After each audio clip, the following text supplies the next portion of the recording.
Hey everybody, it's Dr. Thompson. I hope you're doing great. I've been thinking about each of you and hope you've recovered well from our extraordinary trip together. I wanted just to post a quick video for a couple reasons. One, I just wanted to say thank you.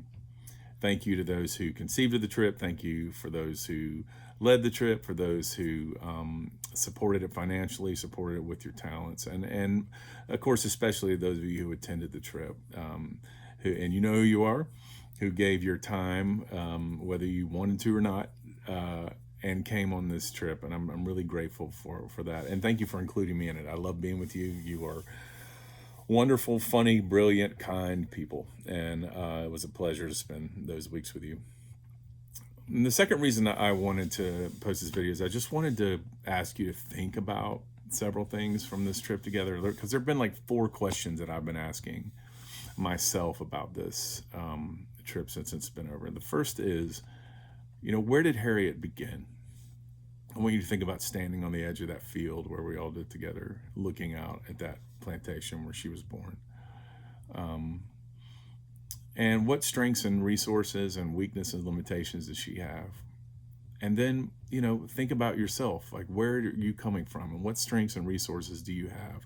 What weaknesses do you have? What limitations do you have? Because it's really important to come to terms with those things honestly. And, as I've had to do in my own life. So,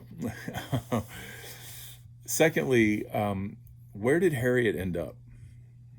Where did her life end? And I don't just mean geographically. I mean, what did she accomplish? And I want you to think about standing by that home that she built, and the old folks' home that she built, and the grave where all the memorials were.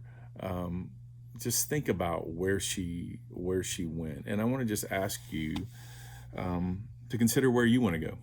Where is it that you want your life to be at its end? Like, what do you want to have accomplished? And because I think getting really clear about that is going to really determine a lot of things that you do in your life and the things that you don't do in your life. And so keeping that vision before you is just another thing I wanted to ask.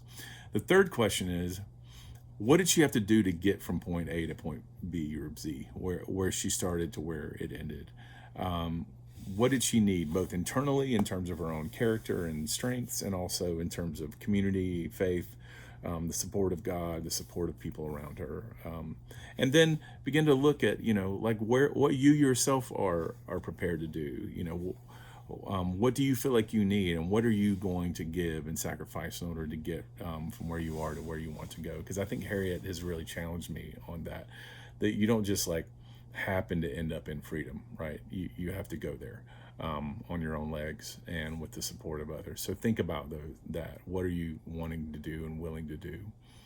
And the last question is, who did Harriet live for? Obviously she lived for God, but one of the things that's really struck me is that she did all these things for others.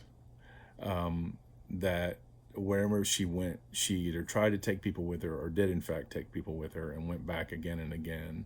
And even her last words were, I go to prepare a place for you. And think about who you want to take with you, what your life is going to be about. Is it just going to be about you? Is it going to be about other people? Who are those people, and how are you going to take them along the journey? So those are the things that I'm thinking about. I hope that you also will be thinking about those things. And I want to let this Harriet story really function as kind of a North Star. You guys remember my little tattoo here of the North Star that leads us on our way. So keep following that star. And thank you again for the privilege of being with you on this part of your journey. And God bless each of you. And I hope to see you again soon. Thanks.